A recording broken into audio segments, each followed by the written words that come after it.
Oui, bonjour, c'est Monsieur Duzix. Donc, nous continuons notre activité sur les suites numériques et nous allons maintenant analyser ce qui se passe pour Nathalie. Donc, pour Nathalie, rappelez-vous, donc au départ, elle fumait 140 cigarettes.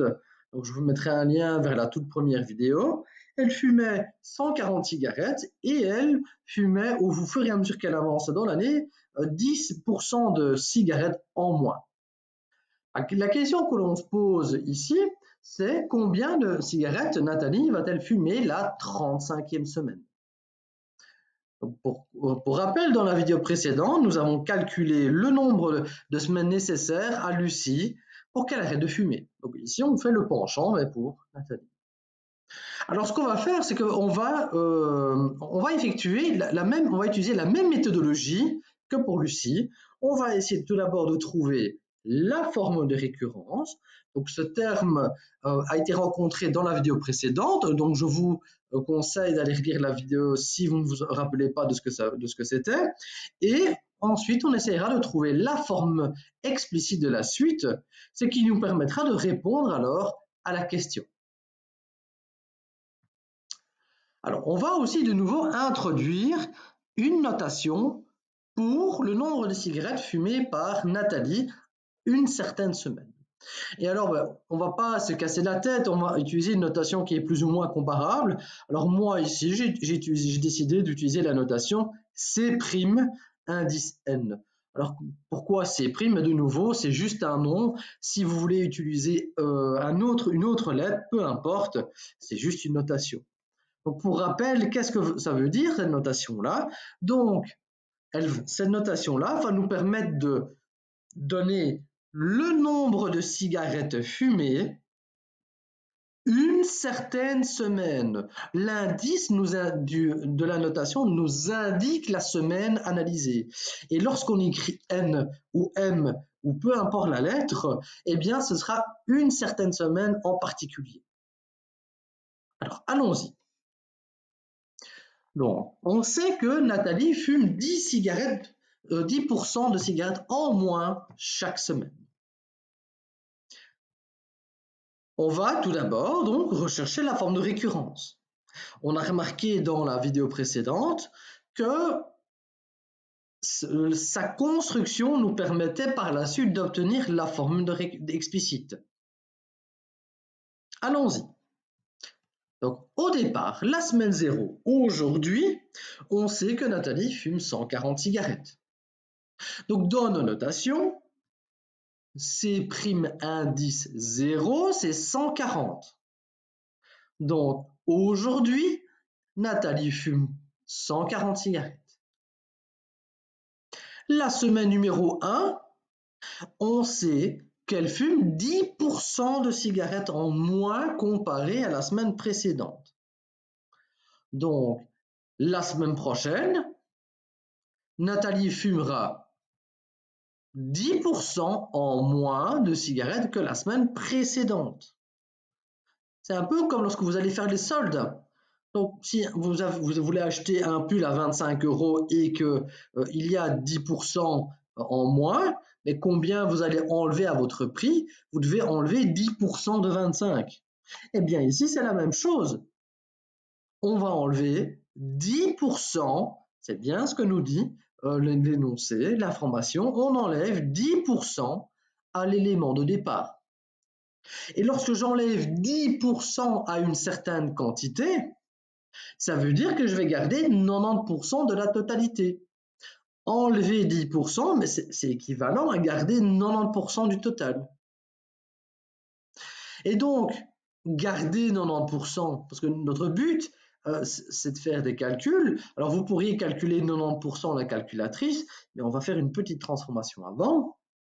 Si je garde 90%, mais garder 90%, ou alors faire une multiplication par 0,9, eh bien c'est totalement synonyme. Et donc, pour connaître le nombre de cigarettes fumées la semaine prochaine, je dois prendre le nombre initial, 140, et faire fois 0,9. Et donc, ça nous fait 126. Allons-y pour la semaine numéro 2.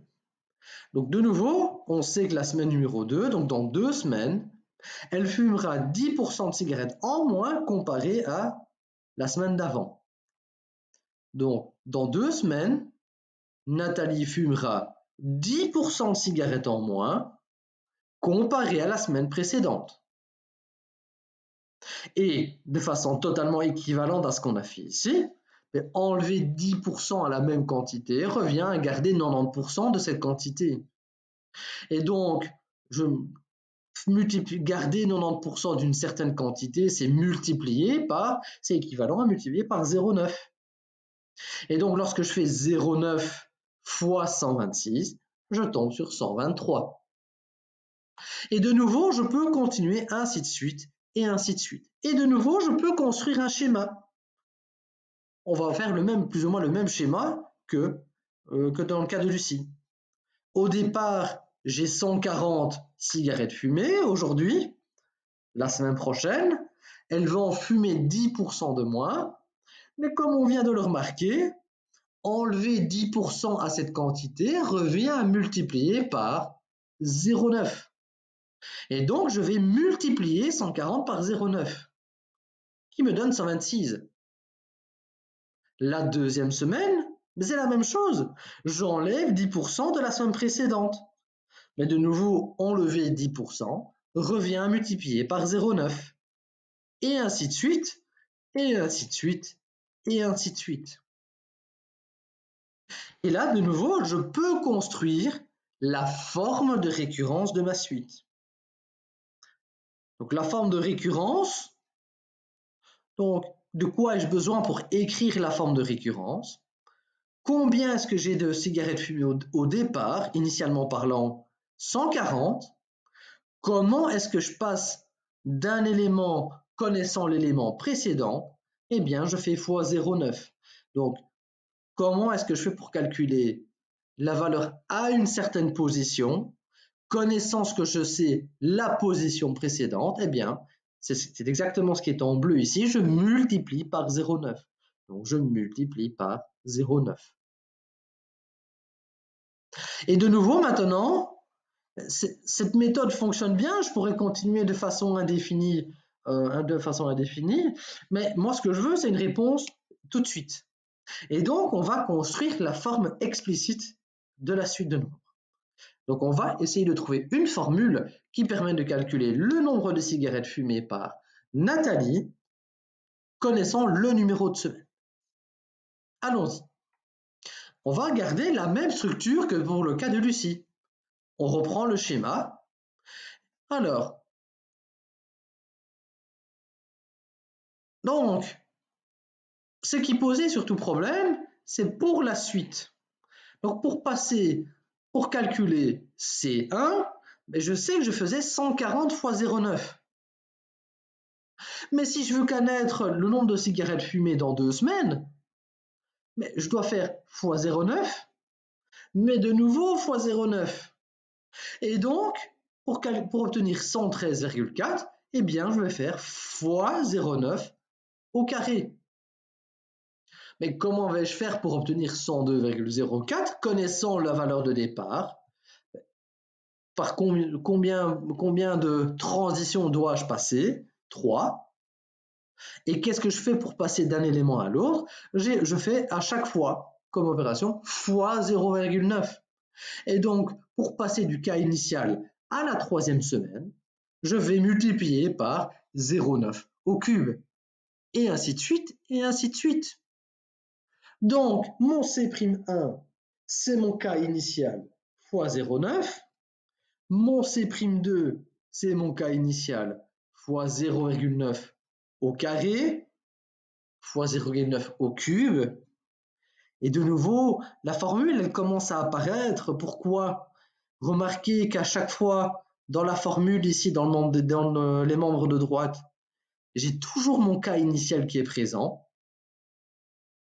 J'ai à chaque fois ce 0,9 qui est présent. Et remarquez que l'exposant du 0,9 correspond à l'indice de ce que je veux calculer. Donc, la forme explicite de la suite, si je veux calculer le nombre de cigarettes fumées par Nathalie une certaine semaine, je dois au moins tenir compte de mon cas initial. J'ai mon facteur 0,9 et l'indice correspond, l'exposant du 0,9 correspond à l'indice de ce que je veux calculer. Donc l'exposant du 0,9 correspond à l'indice de ce que je veux calculer.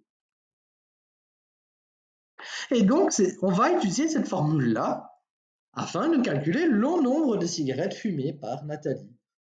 Donc ici, qu'est-ce que je connais? Moi, ce que je veux, c'est le nombre de cigarettes fumées la 35e semaine. Et donc, nous, ce qu'on veut, c'est, voilà, qu'est-ce que je vais écrire ici comme valeur lorsque ma position ici, c'est 35. Donc, qu'est-ce qui vaut 35? C'est mon indice N. Et donc, on va calculer quoi? On va devoir calculer C' de indice 35. Et donc, dans ma formule, je vais remplacer mon N par 35. Alors oui, ici que mon 140 soit là, fois ou avant, ça ne change rien. Hein. Vous faites 2 fois 3, 3 fois 2, c'est le même. Et alors, si vous calculez cela à la calculatrice, on obtient plus ou moins 3 cigarettes et demie. Et donc, qu'est-ce que ça veut dire ce 3,5? Ça veut donc dire que Nathalie fumera encore 3 cigarettes et demie après 35 semaines. Et donc, en effet, Nathalie fumera encore alors que Lucie aura arrêté de fumer cette semaine-là. Donc voilà, j'espère que vous avez aimé cette vidéo.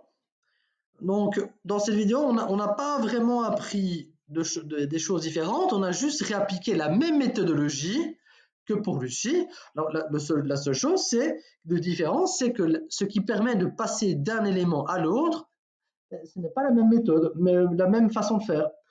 Ici, on travaille de façon multiplicative, fois, tandis que pour Lucie, on travaillait de façon additive. Enfin, une soustraction, c'est une addition. Donc voilà, j'espère que vous avez bien aimé cette vidéo.